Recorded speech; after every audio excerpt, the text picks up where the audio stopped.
Thank you all so much for having all of us here. And wow, between Gayatri and Adam, I'm really glad that I did not bring my normal 60 to 90 slide deck, because I'm throwing everything out after what was just said, to be honest, because the Think Zebra concept is one that is key to the primary immunodeficiency community. And, you know, wow, do I have to go on the fly here and retool, because you just said so many of the things that desperately needed to be said here. So as I vamp for time and go in a slightly different direction, let me first start out by talking a little bit about primary immunodeficiency diseases.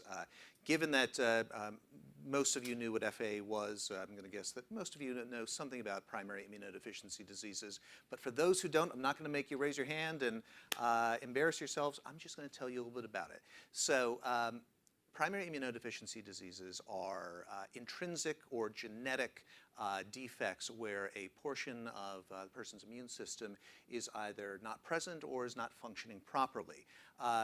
When I was diagnosed back in 1978, there was only about maybe 20 or so that were described. The first one was described in 1952. Happens to be my diagnosis, X-linked agammaglobulinemia, meaning I have no mature B cells, so that means that I don't produce antibodies, and get into more about that in a moment. But as of today, there's over 350 forms of PI. So each and every one of them is a rare disease unto themselves, but together under this umbrella of what we call PI, there's about 250,000 people in the United States alone. So for FDA colleagues, sometimes someone will muddle that and say, oh, that's not rare. It's okay. No. We're talking a condition that has maybe 4 people that are currently diagnosed, and then we've got a few that have several thousand, and even a couple that have maybe tens of thousands.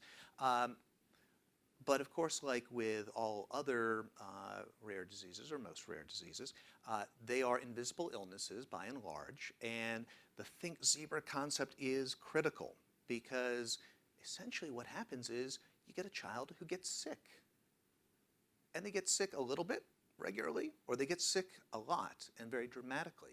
And in plenty of cases, you'll see someone go throughout their life. They're a little sick, they're a lot sick, they're a little sick, they're a lot sick, and we are getting people diagnosed in their 80s who have basically been living their entire lives just barely hanging on, having one of these conditions.